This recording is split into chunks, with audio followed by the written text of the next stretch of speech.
Hello everyone, हाय नमस्कार मंडळी. कशात सगळे आशा करते स्वतःच मस्त असाल. मी वर्षा तुम्हा सर्वांचं आणखीन एका नवीन रेसिपीमध्ये खूप खूप मनापासून स्वागत करत आहे. सो रक्षाबंधन 2च दिवसावर येऊन ठेपलेलं आहे.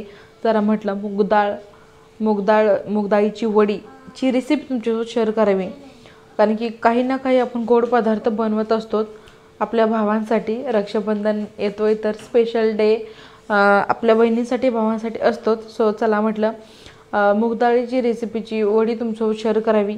आणि चला 2 कप मी या ठिकाणी मूगडाळ घेतलेली आहे. ही घरी बनवलेली आहे, त्याच्यामुळे थोडंसं वरचं टर्फल दिसेल तुम्हाला. रेडीमेड मार्केटमधली सुद्धा तुम्ही यूज करू शकता. तर आता या ठिकाणी मी 2 कपाचं प्रमाण घेतलेलं आहे. तुम्ही 1 कपाचं सुद्धा प्रमाण घेऊ शकता. मस्तपणे 2 ते 3 पाण्याने आपल्याला ही डाळ मस्तपैकी धुवून घ्यायची आहे.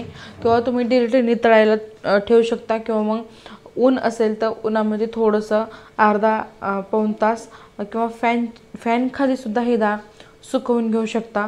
पण मी लगेच बनवणार होते, त्याच्यामुळे मी डायरेक्ट कढईमध्ये टाकली आणि हाय टू लो मिडियम फ्लेमवर डाळीचं पाणी सुकेपर्यंत आपल्याला ही डाळ भाजून घ्यायची आहेत. तर तुम्ही 3-4 पद्धतीने ही डाळ सुकवून घेऊ शकता. नंबर 1, चाळणीमध्ये असे नितळून थोडंसं ऊन देऊ शकता. 2 नंबर, फॅनच्या हवेखाली तुम्ही थोडी सुकवू शकता. नंबर 3, मी जशी आत्ता कढईमध्ये भाजत आहे सो तर त्या पद्धतीने तुम्ही तिन्ही पद्धत फॉलो करू शकता. 5 ते 7 मिनटामध्येच आपली या ठिकाणी डाळीतलं जे पाणी आहे तर ते पाणी शोषून कोरडी मोकळी सळसळीत डाळ होते. आणि त्याच्यामुळे आपल्या वड्याचं टेक्स्चर वगैरे ना छान येतं. आणि बघा, आता बघू शकता तुम्ही डाळीतलं पाणी आपलं ऑब्झर्व करून झालेलं आहे.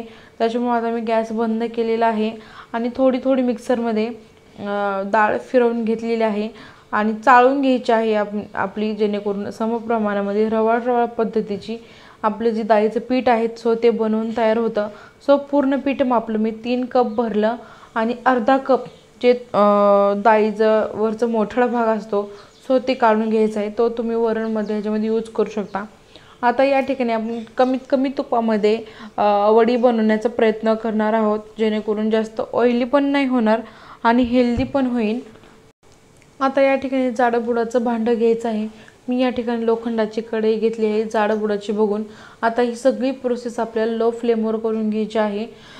15 ते 20 मिनटं लो फ्लेमवर आपल्याला हे जी डाळीचं पीठ जे आपण काढलं होतं सो ते भाजून घ्यायचं आहे. तूप या ठिकाणी मी 2 ते 3 चमचे अगोदर टाकून घेतलं होतं. जे पीठ मी चाळून घेतलं होतं सो ते टाकलं. 10 मिनटं चांगलं भाजून घेतलं. त्याच्यानंतर आणखीन 1 चमचा मी तूप टाकलं. तुम्हाला तुमच्या गरजेनुसार तुम्ही या ठिकाणी तूप यूज करू शकता.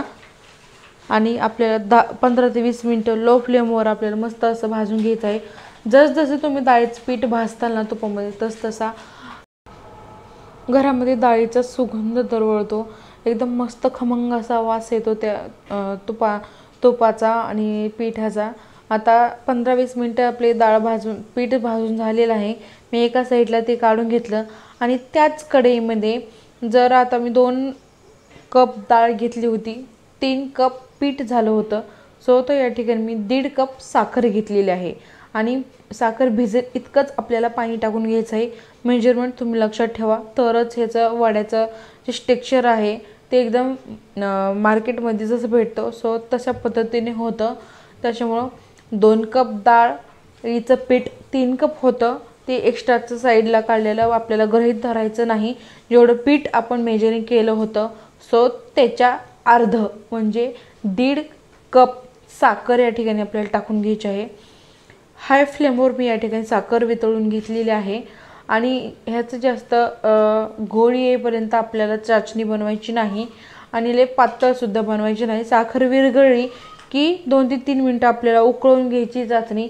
आणि आपल्याला हातामध्ये चिकट लागली का त्यावेळेस म्हणायचं आपली चाचणी या ठिकाणी बनवून तयार झालेली आहे. आता आपलं पाक बनवून तयार झालेलं आहे. या ठिकाणी मी थोडीशी जायफळ टाकून घेतलं आहे, वेलायची पावडर टाकून घेतली आहे आणि कलरिंगसाठी 1 चिमूटभर हळद टाकून घेतलेली आहे. या ठिकाणी तुम्ही केशरसुद्धा टाकू शकता, किंवा मग जे पदार्थामध्ये टाकायचे फूड कलर असतात सो ते सुद्धा टाकू शकता. पण आपल्याला काय फक्त कलर पाहिजे होता, त्याच्यामुळे मी हळद टाकून घेतलेलं आहे. आणि नंतर मिक्स करून घ्यायचं आहे. जसं आपण मिक्स करतो तसं डाळीचं पीठ त्याचं पाणी अब्झॉर्ब म्हणजे पाक अब्झॉर्ब करून घेतो आणि टेक्स्चर तुम्ही लगेच आपल्याला कळतं की बाबा सेट होईल बर्फी. किंवा एका साईडला चमच्यामध्ये तुम्ही थोडंसं बॅटर काढून टेक्स्चर चेक करू शकता. तर मी केक टेनमध्ये स्प्रेड करून घेतलं आहे पूर्णपणे काजू बदाम किंवा सिल्वर पेपर.